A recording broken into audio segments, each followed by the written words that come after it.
All right, Unit 1 is all about circles. The first section is mainly about the relationships between the inscribed angles, the radii, and the chords of circles.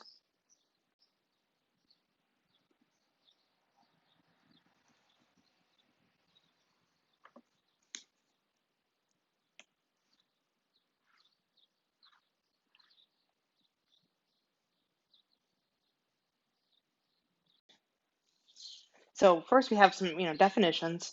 A circle we know is a set of all the points in the plane that are the same distance from a given point. So you have your center, and then every point on your circle is equidistant from that center point. Your radius, that's just your line from the center to an edge. So like you see here, O to A right there, that's a radius. Also O to C, that's a radius. A chord is just any line segment that connects 2 points on the circle. So like here we've got E and F, that's a chord.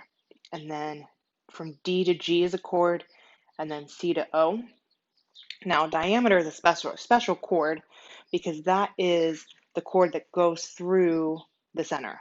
So in that case, it's CA or AC. Your secant is a line that goes through the circle in two places. So for instance, D to G right here, notice how it continues to go on between those. So that is what we call a secant line. And then a tangent line is this last line over here. We'll color that one blue. And that is where it goes through, like it touches the circle at one point and just one point. All right, here we're talking just about the angles of our circle. So our first one is what we call a central angle, and that is actually going to be right here. It's BOC. So your central angle has the vertex of your angle has to be the center of the circle. Now this arc here from B to C, the special thing about that arc is that its measure is the same thing as your angle. So if our BOC was, let's say, 89 degrees, then the arc from B to C, the measure of that would be 89 degrees as well. And so we would say, remember, measure BC would equal 89. That's kind of like the terminology, like how you would see that written. And when we're talking about measures of angles, we would say measure of angle BOC, which in this case is 89 degrees. Your inscribed angle is your next one. So that is where your angle has a vertex that lies on the circle, and then the rays of the angle are chords on the figure. So like here, I change color, so that one's going to be this angle right here, but that's A. So FA to E, that is a inscribed angle.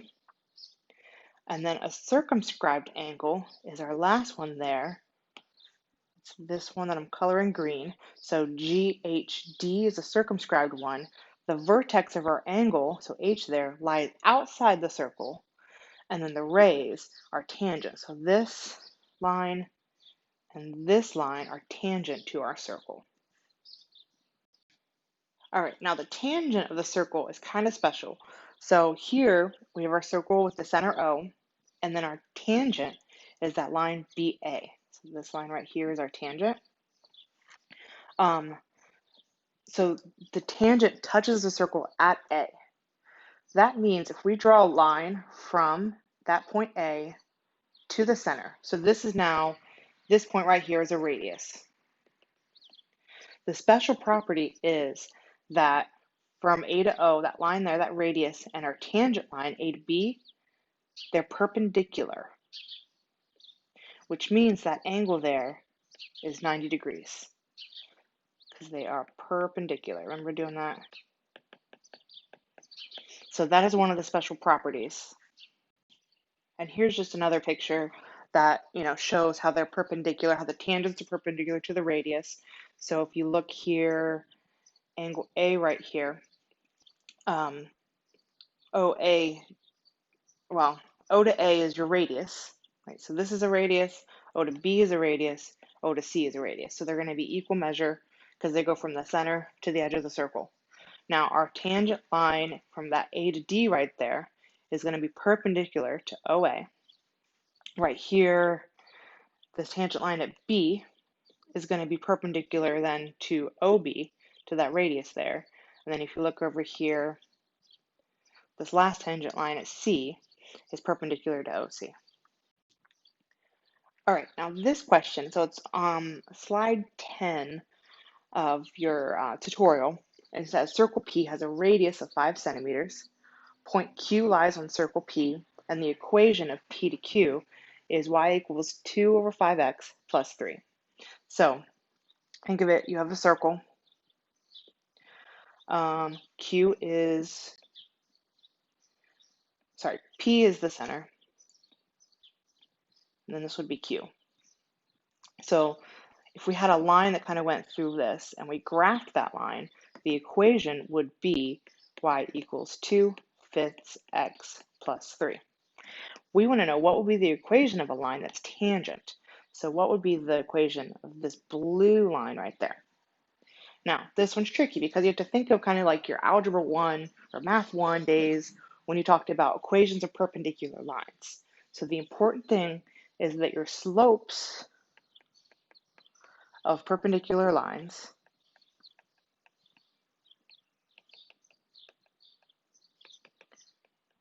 are opposite reciprocal. So the slope of our current line that we have, remember we did like y equals mx plus b, so m is your slope. So in our case, our slope is 2 over 5. The slope that we need, the slope that's going to be perpendicular, is going to be negative, that's the opposite part, and the reciprocal of 5 or 2. So this is the slope that we are looking for. Now, the problem is they don't put the equations in slope-intercept form, or the answers. So let's say we try one at a time. I'm not going to do them all because I'm not going to give you the answer, but take the first one. Oops. That is 2x plus 5, y equals 1. So you want to get the y by itself is what you're trying to do. So you want to move the 2x over by minusing it. So then you have 5y equals, I like to put the x term first, so negative 2x plus 1. You want to get the y by itself, divide by 5, divide everything by 5. So y equals negative 2/5 x plus 1/5. So here the slope is this, net negative 2/5. We don't want that. We want negative 5 over 2. So go ahead and kind of follow the same steps to solve those equations, those other three, so that you get negative 5 over 2 for your slope. See if you can do that. All right, so now we want to talk more about the angles. Remember, the central angle goes through the center of the circle. So central angle, center of the circle. So in this case, this angle here, AOB, so that angle right there, that is your central angle. And then the inscribed angle goes through, it's inside your circle and kind of goes through like the edge. So it has chords of your circle. So AOB, AC, or sorry, ACB. AC is a chord, CB is a chord, and they have an angle between them. That's your inscribed angle. All right, so we have some properties with these angles. So in that top picture, we have that arc AB. So this arc right here, it intercepts our central angle AOB. So those are the same. So AOB, that angle, and that arc are the same measure. But your inscribed arc, so ACB, is half of the measure of your angle AOB. So think of that, the measure of angle ACB is 1/2 the measure of angle AOB. So the measure of the inscribed angle, here's how they put it right, is half the measure of the corresponding central angle. Now the bottom picture is special. This is kind of a special case. If the central angle is the diameter, then we can kind of conclude the special case that the inscribed angle is going to be 90 degrees. Because if it's our central angle is our diameter, that means, our diameter is a straight line. So that means that angle there is 180. Half of 180 is 90. Now, when you're doing these problems, feel free to, draw pictures. Have paper out, draw pictures to represent it. So we have our circle, circle R. So that means the center is R. And points S, T, and U lie on our circle. So S, T, and U, and they go kind of clockwise in that order, in alphabetical order. So we have TRS. We know that this angle is 98 degrees. So the central angle is 98 degrees. We want to know what TUS would be. So what is the measure of the inscribed angle? So remember that property between the central angle and the inscribed angle. It was on the previous slide. All right, now the circumscribed angle is a different type of angle. So, our central angle is inside and it goes through the center. So BOA, that is a central angle. Then a circumscribed angle has a vertex that lies outside the circle. So here's our vertex outside, and the rays are tangent. So they touch, and actually this is going to be perpendicular, and this is going to be perpendicular as well. So in this case, our central angle AOB and our circumscribed angle ACB, they intercept that same arc of B to A. That's a special property when they do this. All right, basically, when we have a central angle and a circumscribed angle that intersect the same arc like that, that means that those two angles, so this angle right here at C and this angle right there at O, so your circumscribed and your central are supplementary, which means they add to 180 degrees. So if you have one, you just subtract it from 180 to find the other one.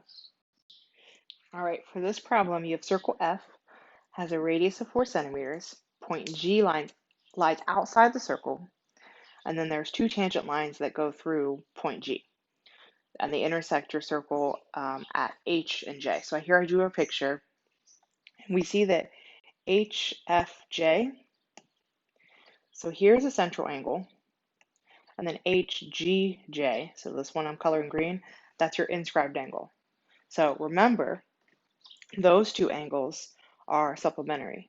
So if we know that HGJ is 84, subtract that from 180, and that will give you your central angle. All right, we have special properties when we have arcs or chords at an angle that intersect. So one property, which is kind of this first bullet there, is that the corresponding line segments are in the same ratio. So like A to E times C to E must equal B to E times D to E. The one that you'll see most of is the second bullet here. When two chords intersect, the measure of the angle between them is equal to half the sum of the measures of the intercepted arcs for that angle and the angle vertically opposite to that. That's a lot. What that means, we have this angle here that I'm coloring in red. So that is IJF. So the measure of angle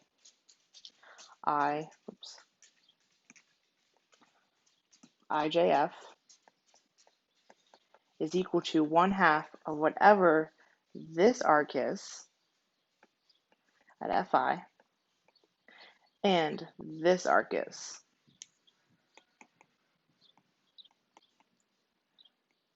So you would add those two, half of that. All right, so here's an example of that last kind of property we talked about.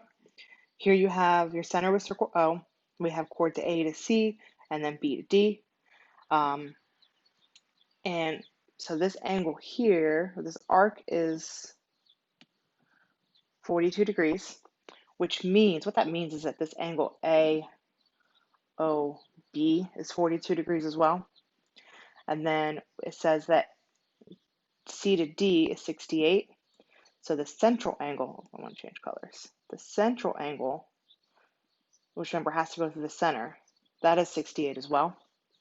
But all we really have to do, 68 plus 42, press enter, divide that by 2. It gives you your answer. All right, the last slide for this section is just a summary. And you'll notice as you go through the Edmentum tutorials, they always have this summary slide. This is usually a nice slide because it gives you, a nice little chart. It gives you the formulas. It gives you the properties that you're dealing with. So it's a good one to, jot down, take notes of that.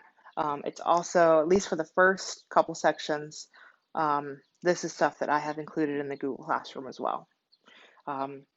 Again, summary slides contain the important information that you need to know from the unit.